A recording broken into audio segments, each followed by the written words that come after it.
Hello, everybody. My name's Michael Skay. I'm the program director for the Communication and Media postgraduate programs at Loughborough University. And in the next 15 minutes or so, I'm just going to say a little bit about the 5 different programs that we have at Loughborough, and just try and give you a little bit of flavour of the sorts of topics and issues that we cover on each program. So just briefly, communication and media at Loughborough has been very, very successful over the last few years. We're pretty high in most of the UK and international league tables, and our students, both undergraduate and postgraduate, have gone on to a range of very successful careers, both in communication and media industries, but also in other parts of the economy. I'm not going to say too much about this, as you can find out most of this information online. So just moving on to the 5 taught postgraduate programs that we have at Loughborough. We have Digital Media and Society and Global Media and Cultural Industries. These have been the 2 most popular of our 2 programs over the last decade.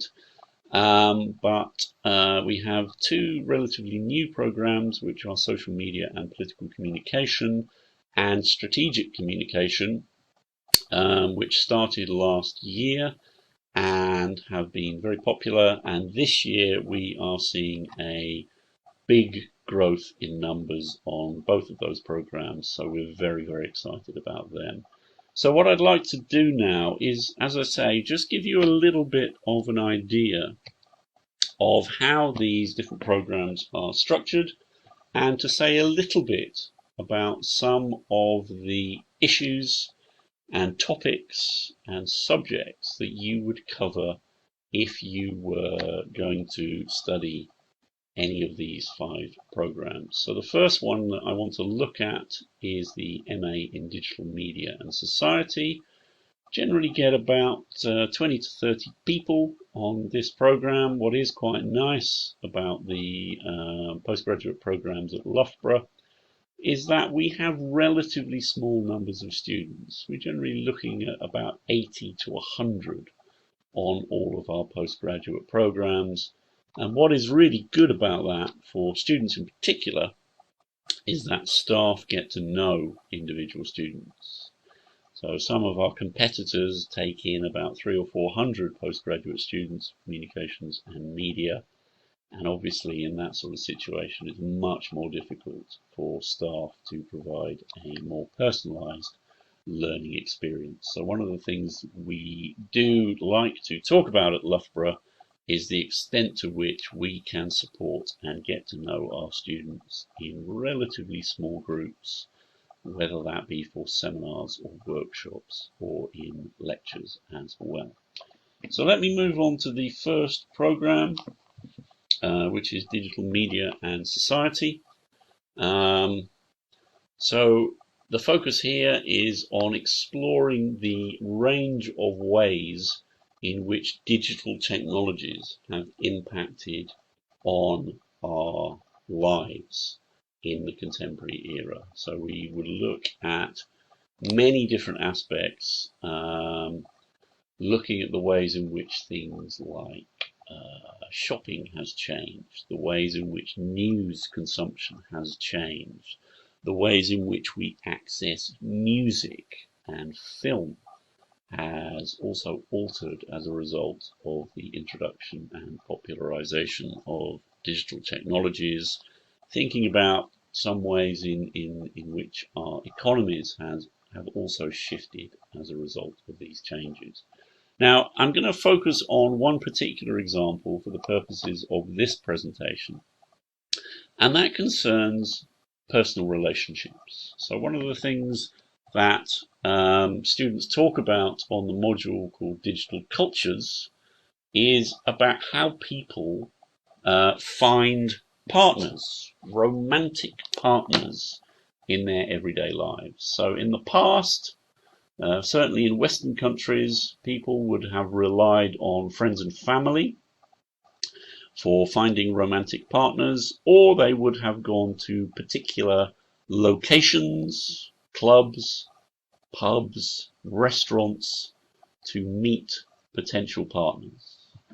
Now, we can see in the last 2 to 3 decades how digital technologies have fundamentally changed the ways in which we look for partners, for romantic relationships, for potential husbands and wives. And what's interesting to note that in the late 1990s, we saw the start of online dating. Now, what's quite interesting about this is not only the fact that people could now meet potential partners online, but is that also dating online was seen as something slightly odd. And in the late 90s, if you talked to your friends and said that you were online dating, that this would sometimes have been ridiculed or laughed at. So there were particular values and norms associated with this particular technology.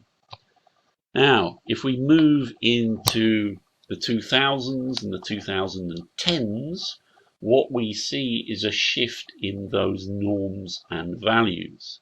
So that if we look at dating today, if we look at how young people in particular search for a romantic partner, this has been completely normalized to use digital technologies.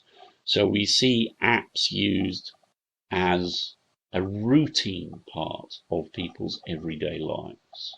So in the West, again, Tinder is incredibly popular, but there's a whole range of different apps that different groups of people use in order to try and find a romantic partner. And if we look at the overall change in the way in which, in this case, heterosexual couples have met, you can see in the red line shown on the PowerPoint slide at the bottom right in the graph, the numbers of people who have met online has surged in the last few years. So this is just one example of the ways in which digital technologies are changing our lives. And these are the sorts of issues and topics that we will be looking at on the Digital Media and Society program. So moving on to global media and cultural industries. This is again a very popular program, takes between 20 and 30 students. And the focus here is a little bit more on organizations and institutions rather than individuals, as it tends to be on digital media and society. So with global media and cultural industries, there's an interest in the major media companies around the globe, the changes that have happened in the global media industry over the last 20 to 30 years, and how those companies engage with governments, for example. So we talk about how they are regulated, how they are taxed. We talk about processes of globalization and how that is often a challenge for governments in terms of regulation of media industries. So let me give you another example of the sorts of things that we're going to be talking about on this program. So one company I'm sure you're very familiar with is the Walt Disney Company. I'm sure that many of you have consumed their products, whether in the form of films, TV, cartoons, and so on. And Disney's a really interesting company for a number of reasons. Disney obviously started out in a specific sector of the media and cultural industries. Disney is very well known for producing animated films, and it's particularly well known for producing animated films aimed at children. So Disney had a very specialist role, if you like, up until about the 1980s and 1990s. Disney was mainly focused on film, along with a bit of merchandising and, of course, its theme parks in the United States of America. Now, what we see in the 1990s is a fundamental change in the global media industries, and we can illustrate this by looking at how the Disney Corporation has changed. So what Disney did in the 1990s is it started to diversify the sectors in which it worked. So it moved away from just producing films. It purchased film studios, and it purchased other companies involved in producing other forms of content. So not just content focusing on animation, and not just content focusing on children. So a couple of examples from the slide. ESPN is a sports channel, so Disney is diversifying into television and into the production of sports content as well. And Disney is also diversifying in terms of the countries in which it operates. So it starts to be much more aggressive in the way that it operates in other parts of the world. So it opens theme parks in Europe, it opens theme parks in Asia as well. And another recent development is Disney's recent purchase of some parts of 20th Century Fox, including the online platform Hulu. And the reason that Disney has made this purchase and spent billions of dollars on this purchase is because we are now entering a new period of competition between the major media companies. So in the past, Disney was competing with other film producers. Today, Disney is competing with the other owners of online streaming platforms: Netflix, Amazon, Apple. So Disney, as you might well know, has just set up its own dedicated channel, and it needs content for this, and that is why it has also made purchases of companies like Marvel and Lucasfilm, so as it gets access to content that it knows viewers will pay for on its Disney Channel. So you can see, looking at Disney as an example, we can see how the global media and cultural industries have shifted over the last 30 years, and this will be one of the main points of focus for any student studying on this program.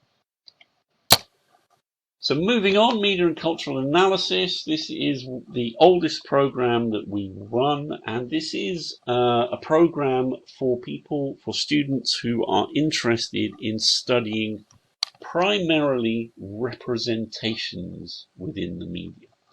So how do different media represent particular groups within society? So it might be focusing on the representation of gender. It might be focusing on the representation of race and ethnicity.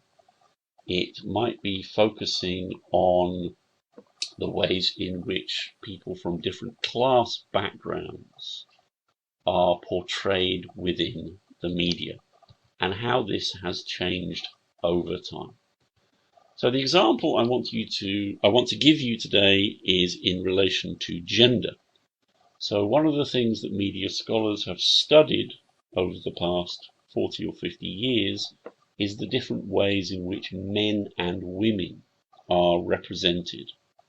And looking at television and newspapers, one of the arguments was that women were not featured as much as men. Men tended to occupy the most important positions within films or within newspaper reports, and that in many cases women were excluded. And it's also worth noting that if we think about the ownership of media, that men again tend to dominate. They are the ones who produce films, who produce music, who produce radio shows, who own the major media companies. Now, if we move into the more contemporary era for the last 20 years or so, one of the arguments that has been made is that digital media may offer opportunities for marginalized groups, including women, to tell their stories, to get their views and perspectives across, to challenge the dominance of mainstream media. Now, there is some evidence to suggest that more marginalized groups are able to use digital media in these ways. But unfortunately, what we also see, and on the slide, you can see on the graph that young women are also subject to a lot of abuse and harassment online as well. And similar research has been carried out in relation to ethnic minorities, sexual minorities, and so on.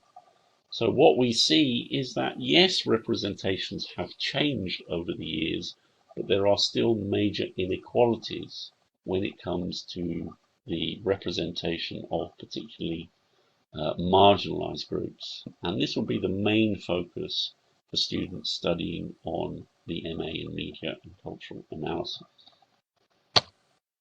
So if we move on, this is a relatively recent program, Social Media and Political Communication. And one of the real strengths of this program is it is taught by two of the leading experts on political communication in the world, Professor Andrew Chadwick and Professor Christian Vakari. And these are two world-renowned researchers doing really cutting-edge research on things like disinformation and misinformation, on fake news, on algorithmic bias, and so on. So you won't be surprised to learn that on the Social Media and Political Communication program that there's a lot of interest in things like political campaigning.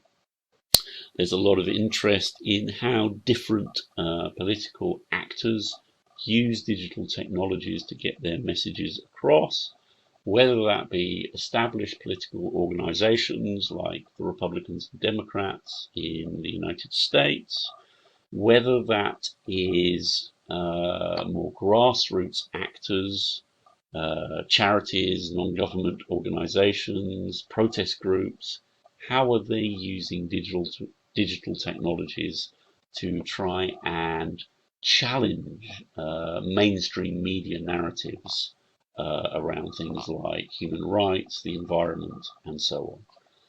So there's a lot of focus, again, on the ways in which these groups are using particular platforms, particular forms of social media to recruit activists, to try and persuade the public to support particular policies.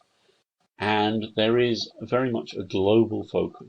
So there will be case studies from around the globe looking at how different political systems have been shaped by digital technology. And the final program that I want to talk about, again, this is a relatively recent program, but it's very exciting, it's very innovative, and we have a rising number of students from around the globe. This really does attract students from different parts of the globe, which is the MA in Strategic Communication. And this is looking at how different organizations use communications in order to achieve their objectives and goals. So we'll be looking at the ways in which major commercial organizations, for example, Nike, look to build a brand for the company, look to communicate their values to consumers around the globe, look to build relationships with major athletes in order to improve brand recognition. But at the same time, we'll be looking at the ways in which different groups challenge the messages and the communication strategies of more established commercial and government organizations. So in the example here on the slide, what we see is a example of what's called culture jamming from a company that is looking to challenge Nike's use of sweatshops in East Asia.